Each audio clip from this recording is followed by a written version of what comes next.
ANN live reporter आदर्श मिश्रा से खास बातचीत। निखिल जायसवाल समाजवादी छात्र सभा जिला अध्यक्ष। कटेहरी उपचुनाव को लेकर क्या बोले निखिल जायसवाल। सोशल मीडिया पर हो रहे दुष्प्रचार के संबंध में निखिल जायसवाल। बढ़ती बेरोजगारी और महंगाई के संबंध में निखिल जायसवाल। नमस्कार, आप देख रहे हैं ANN live news Ambedkar Nagar. मैं आदर्श मिश्रा और आज मैं आपको रूबरू कराने वाला हूं हमारे अम्बेडकर नगर बसखारी क्षेत्र से आने वाले निखिल जायसवाल। निखिल जायसवाल जी समाजवादी छात्र सभा जिला अध्यक्ष हैं, जो छात्रों की आवाज़ जो है वो जिले स्तर से लेकर राजधानी स्तर तक, पूरे प्रदेश तक वो अपनी बात को रखते हैं और कोई भी मुद्दा हो वो बढ़ चढ़कर पूरे जिले में उस मुद्दे को लेकर जाते हैं, चाहे वो डीएम कार्यालय का हो, एसपी कार्यालय का हो या किसी के साथ किसी तरीके का अन्याय हो रहा हो, तो वो बढ़ चढ़ के उस मुद्दे का निदान कराने का भरसक प्रयास करते हैं। तो निखिल जायसवाल जी, आप बताइए, इस समय आगामी हमारे यहाँ जो कटेहरी विधानसभा क्षेत्र है जिसमें उपचुनाव चल रहा है, उसमें आपकी क्या भूमिका है?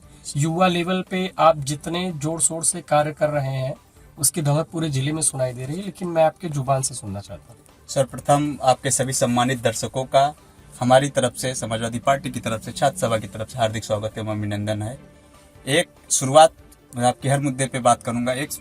आपके चैनल के माध्यम से एक मैं कहना चाहता हूं, आम जनमानस से मैं कहना चाहता हूं कि जिस तरीके से आज लगातार किसी और बीमारी से ज्यादा मौतें रोड एक्सीडेंट से हो रही हैं, तो मैं सबसे पहले एक निवेदन करना चाहता हूं आम जनमानस से, आपके चैनल के माध्यम से, सभी साथियों से, सभी पिता तुल्य बुजुर्गों से कि आप हेलमेट का प्रयोग जरूर करें।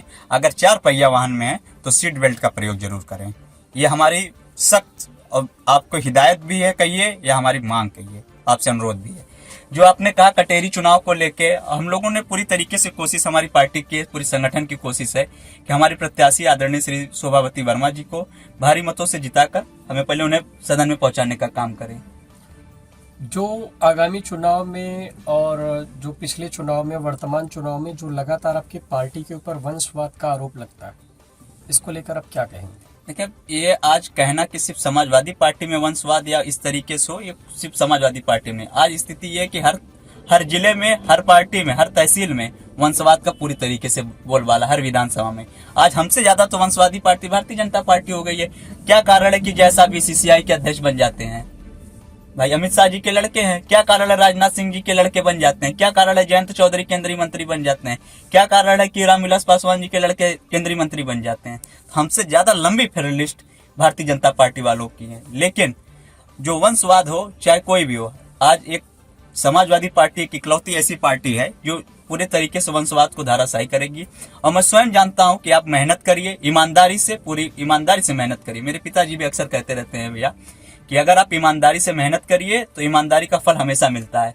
हम लोग लगातार ईमानदारी से लगे हुए हैं और आदरणीय श्री अखिलेश यादव जी का आशीर्वाद भी मिलता रहता है। शायद आज उसी का देन है कि एक दायित्व तो छोटा सा एक कार्यकर्ता को, हम जैसे एक सामान्य से कार्यकर्ता को छात्र सभा का अध्यक्ष बनने का मौका मिला और एक दायित्व तो निभाने का मौका मिला। लगातार भारतीय जनता पार्टी ये आरोप लगाती है कि कटेहरी में जो आपके प्रत्याशी घोषित हुए हैं उसको लेके भारतीय जनता पार्टी के लोग कहते हैं वंशवाद का वो उदाहरण है।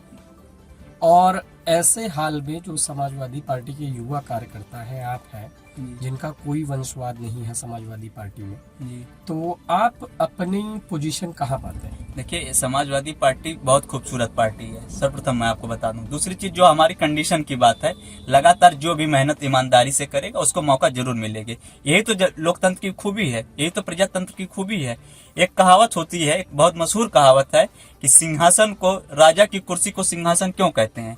राजा की कुर्सी को सिंहासन इसी वजह से कहते हैं क्योंकि उस पर डरपोक, बुजदिल और विवेकहीन लोग नहीं बैठ सकते। ये तो लोकतंत्र की खूबसूरती है। यहाँ अम्बेडकर नगर की तो और खूबसूरती जनता है।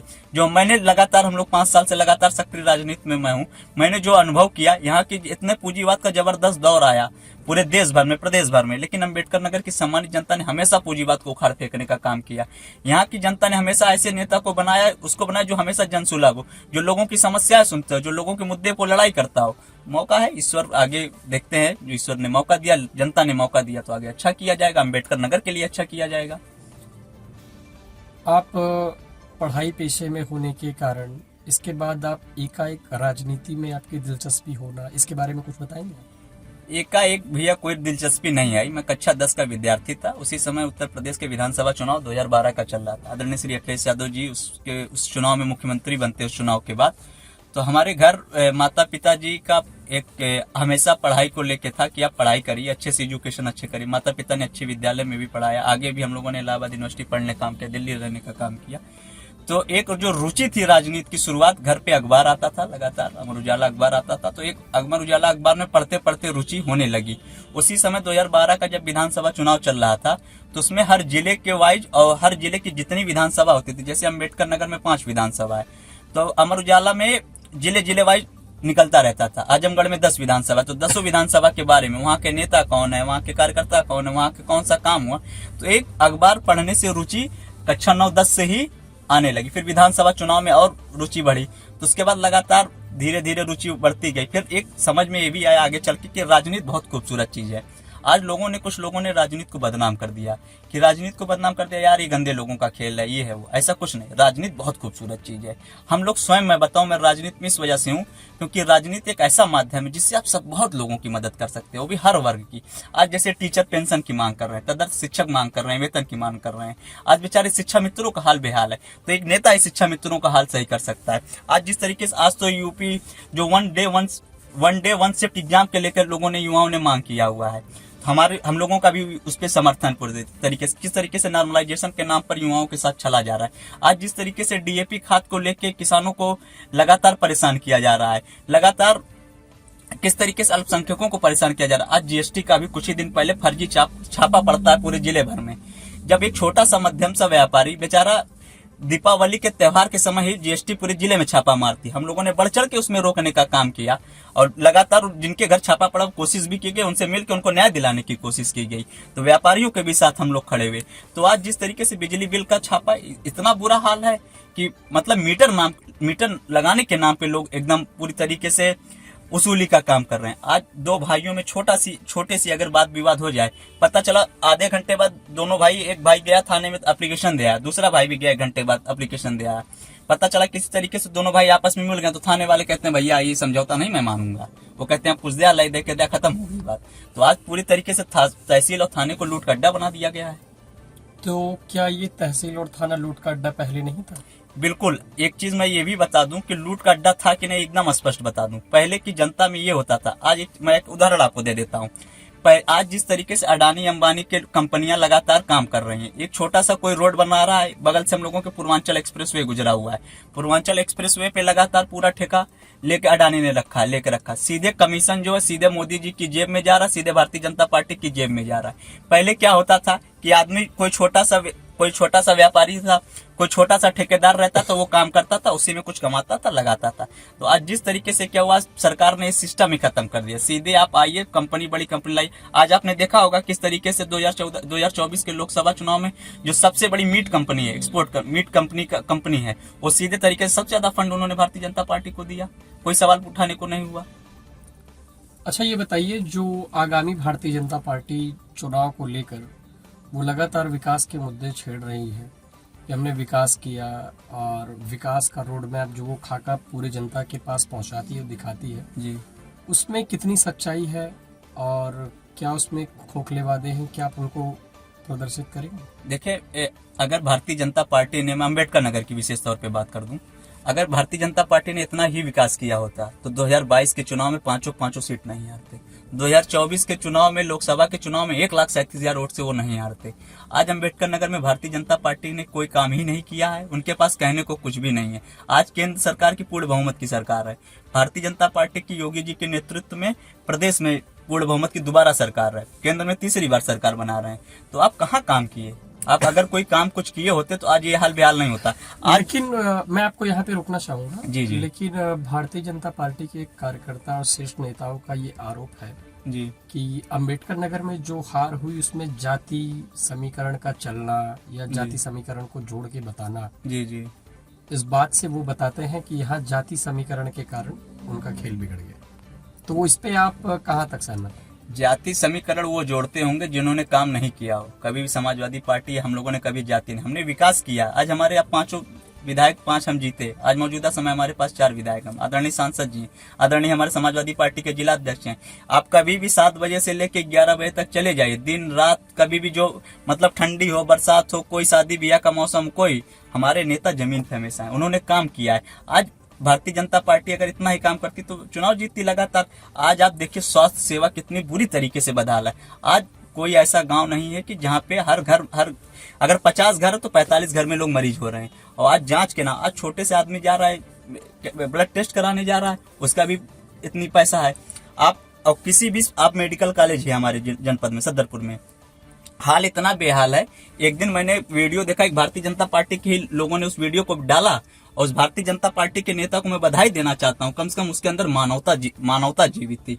उन्होंने वीडियो डाला और हम लोगों ने भी देखा, और हम लोगों ने रियलिटी में उस चीज को देखा, असलियत में भी हमने देखा है।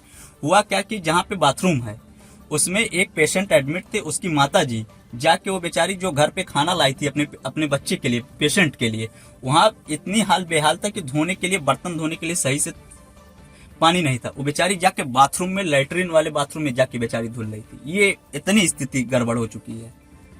इस तरीके से स्वास्थ्य सुविधा बदहाल है कि छोटा सा कोई भी मामला होगा, जिला अस्पताल पे छोटा सा एक्सीडेंट होगा, जिला अस्पताल से तुरंत रेफर कर देंगे लखनऊ, दिल्ली, तुरंत आप लखनऊ भेज रहे हो। छोटी सी कोई बात हुई, कोई जांच के नाम पे सब पूरी तरीके से धनुगाई है।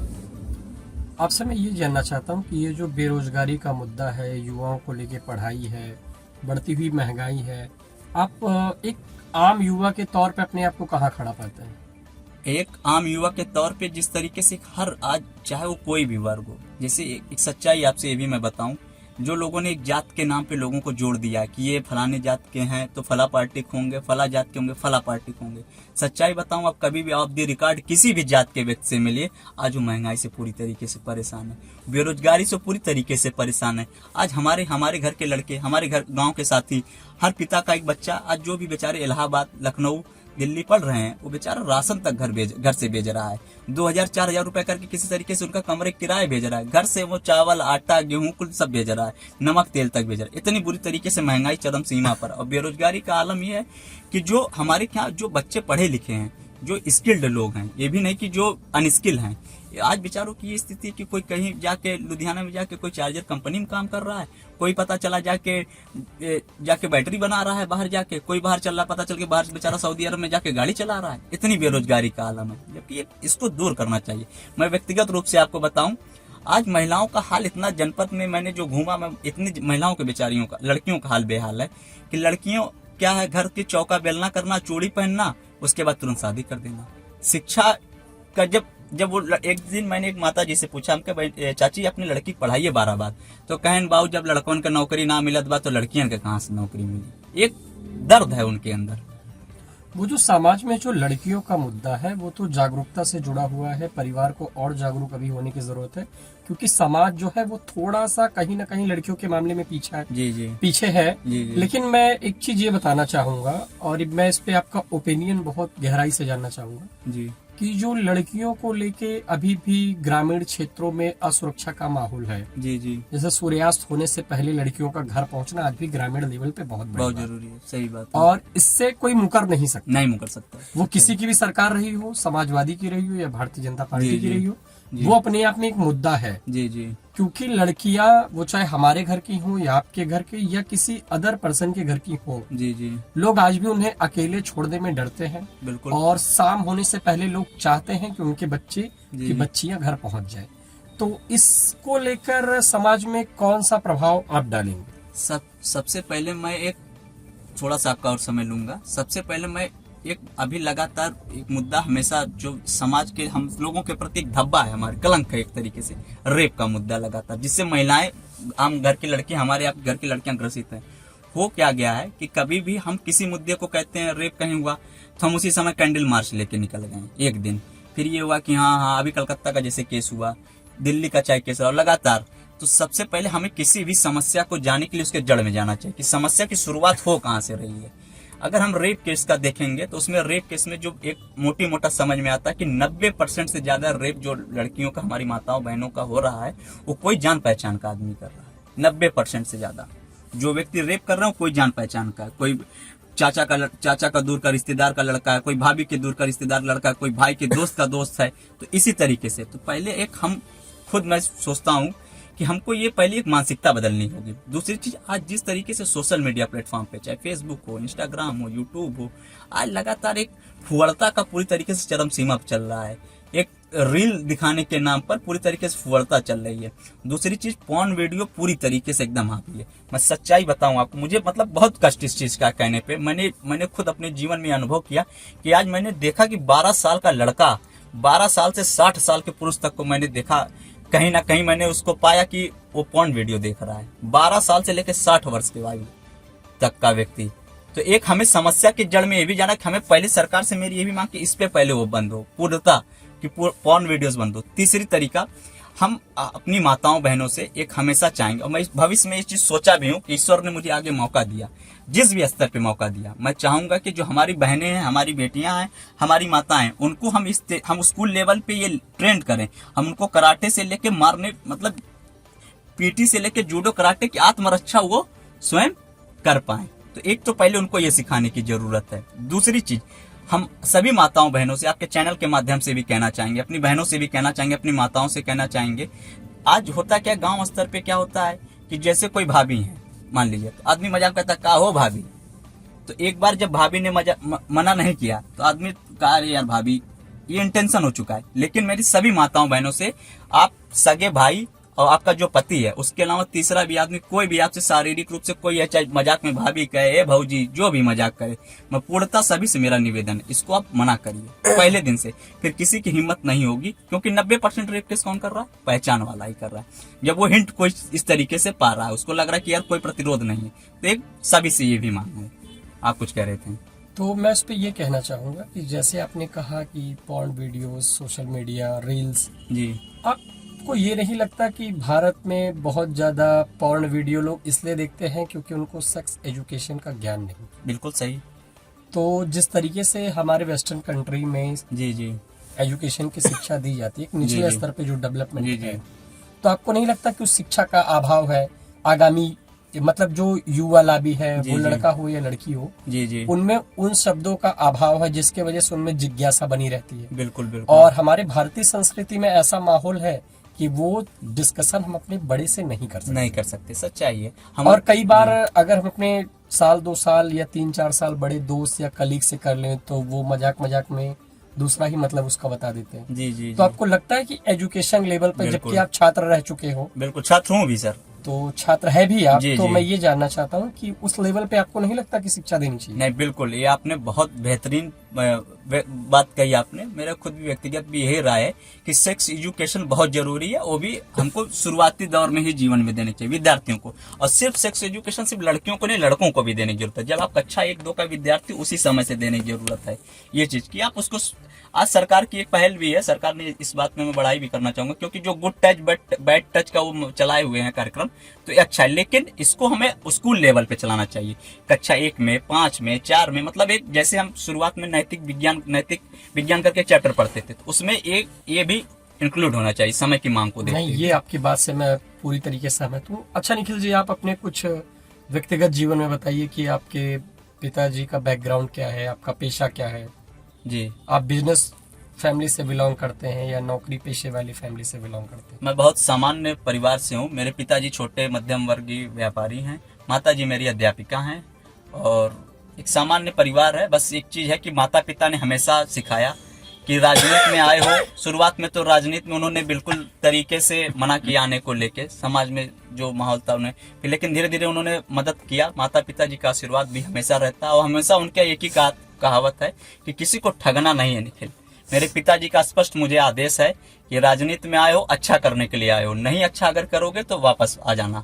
दूसरी चीज है भैया कि एक इरादा नेक है, कुछ अच्छा करना है। सच्चाई बताऊं आपसे, मैं इलाहाबाद विश्वविद्यालय में मैंने पढ़ाई की है, पूरी पढ़ाई नहीं हो पाई किसी कारणवश। दिल्ली मैंने पढ़ाई किया, लखनऊ में कुछ दिन रहा, पढ़ाई किया।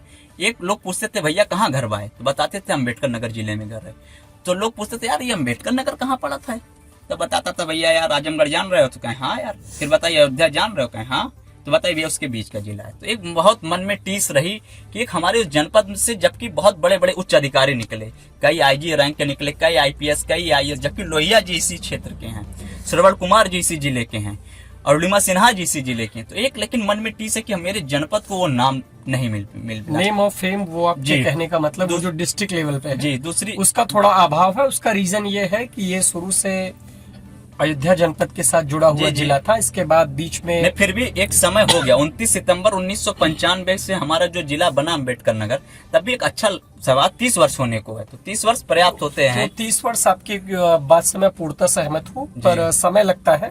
नहीं बिल्कुल, आगे नाम बनाएंगे। आगे जो आपकी युवा लाबी है, मुझे उम्मीद है कि वो पूरे देश और पूरे विश्व में अम्बेडकर नगर जिले का परचम लहराएगी। बिल्कुल। और एएनएन न्यूज के माध्यम से आपने जो कीमती समय दिया उसके लिए बहुत बहुत धन्यवाद। एक बार और आपने सभी आपके सम्मानित दर्शकों से और मेरे छात्रों से विशेष तौर पे निवेदन है, चाहे वो कक्षा 10 का छात्र हो, 12 का छात्र हो, ग्रेजुएशन का छात्र हो, किसी तैयारी का करने वाला छात्र हो, चाहे एसएससी का, यूपीएससी का, पीसीएस का, जो भी हो, आप सभी से मांग है, आप जो जितने भी हो, आज हम लोगों ने जो भी राजनीतिक चेतना जागी, सच्चाई मैं आपसे बताऊं, हम लोग, मैं रेजिडेंट कॉलेज में पढ़ा जलालपुर, हम लोग शुरुआत से लाइब्रेरी जाते थे, हमारे स्कूल में, विद्यालय में बहुत अच्छा पुस्तकालय था।